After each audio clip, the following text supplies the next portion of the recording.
Tonight, we will discuss states.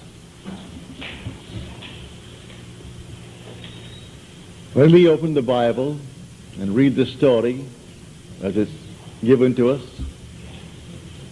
we may think we are talking about people that lived, individuals, persons that, as we are, but it's not so.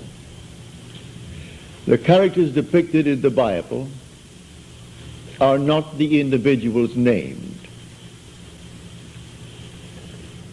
They are simply states signified by those names. For instance, the name Moses, or the name Abraham, or the name, well, any name that you find in Scripture. They are not individuals, as you and I are. It's simply a state of consciousness through which the individual, you and I, the immortal being, we pass through these states. The word Moses means to be born.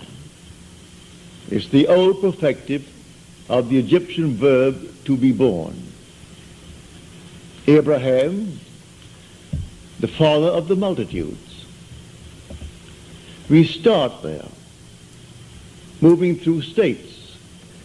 And you and I pass through these states towards our own redemption. We come to the end, and that state is personified in Scripture. And men take the personification and worship it as a person, stick it on the wall, and then cross themselves before it and genuflect, not knowing that these are states. So we must learn to distinguish between states and the individuals who pass through these states. These states are eternal. They are forever. You are an immortal being, and you move through states. The states remain permanent forever. You pass on. We change states. The states do not change. We change states. But we, the individual, we are forever. It's like moving through a city. The city remains, but we pass on. To think that because we have left a city, that the city has ceased to exist would be stupid. The city remains, and we go on. We pass from one state to another state, and finally we come to the end. That end is described in Scripture as Jesus. But that's a state. You are the immortal being passing through states. And when you come to the very end, you are in that state. It was predetermined. It was shown all of us before we started. Shown us in the state called Abraham. We saw it all in detail. And if we entered it reluctantly or not, who knows? Paul tells us that we were made subject unto futility, not willingly, but by the will of him who subjected us in hope. And the hope was that we would obtain the glorious liberty of the sons of God. So we were told that it was not altogether a willing subjection on our part, but we kept the divine vision, as Paul said, in time of trouble. And so we continue on the journey. In this world, you and I can create states, but the spiritual states are eternal. We create a state here, it's not eternal. We create a state to deliver individuals forevermore. I create a state. Somebody asked me, will you hear that I am? And they name what they would like to be. All right? So that I must create the state, knowing that he is now in a state that he dislikes. I must distinguish between the being and the state that he is in. So I see him unemployed. All right? So he's unemployed. And he wants to be gainfully employed. There's nothing wrong in that. So I represent him to myself as one who is gainfully employed, who has more than he's ever had before. To the degree that I am self-persuaded that he is what I have now imagined him to be, to that degree he will actually become it. I move him out of one state into another. But that state into which he fell remains for anyone to fall into it. And all can fall into it at the same time, for that matter. He's not the only occupant of the state of being unemployed. There could be millions being unemployed. And there could be millions who desire to be out of it. Many who are unemployed have no desire to be out of it. They prefer to be on welfare. That's their desire. Perfectly all right. But if someone desires to be gainfully employed and to leave the state of being unemployed, you and I can create that state. Well, how do I create the state? By using my imagination. Imagination is not a state. It's the human existence himself. You are all imagination. And God is all imagination. You are God. And God is actually within you as your own wonderful human imagination. Now, these permanent states of the soul, these spiritual states, they remain.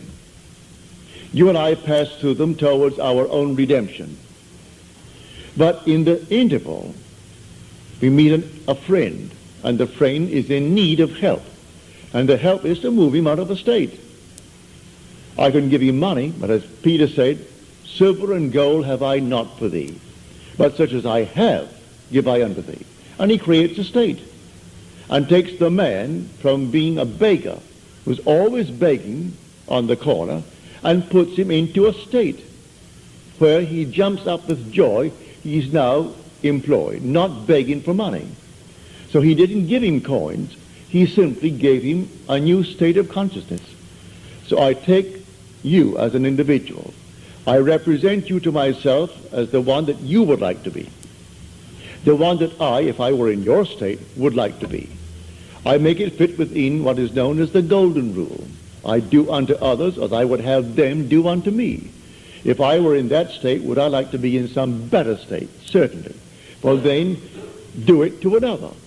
And so if he asks it of you, you simply represent him to yourself as being gainfully employed, or if he is unwell, as being well, or if he is not, if he wants to be married and he can't find the proper mate, then in your mind's eye, you assume that he has found the proper mate.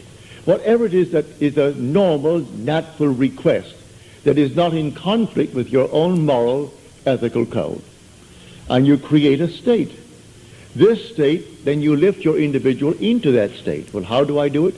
I carry on a conversation mentally with that friend from the basis that he is in that state. He tells me how happy he is with his new job and how much he's making. I see him in my mind's eye radiant. Well, then, am I self-persuaded that this imaginal act is a fact? Do I really believe in the reality of what I've done? Do I believe that imagining creates reality? I do. Well, then, to the degree that I am self-persuaded, he becomes the embodiment of what I've imagined him to be. These are states. So man must distinguish between the individual and the state that he is in. So Blake said, I do not consider the just or the wicked to be in a supreme state, but to be every one of them states of the sleep into which the soul may fall in its deadly dreams of good and evil, when it left paradise following the serpent of generation. So we came down to experience death, for this is a world of death, where everything appears, it waxes, it wanes, and it disappears. So everything dies in this world. No matter how long it seems to live, it dies eventually. So we come down into the world of death. And the last enemy to be destroyed or to be overcome is death. I enter death and then conquer death to prove that I cannot die. I am an immortal being, for I am all imagination.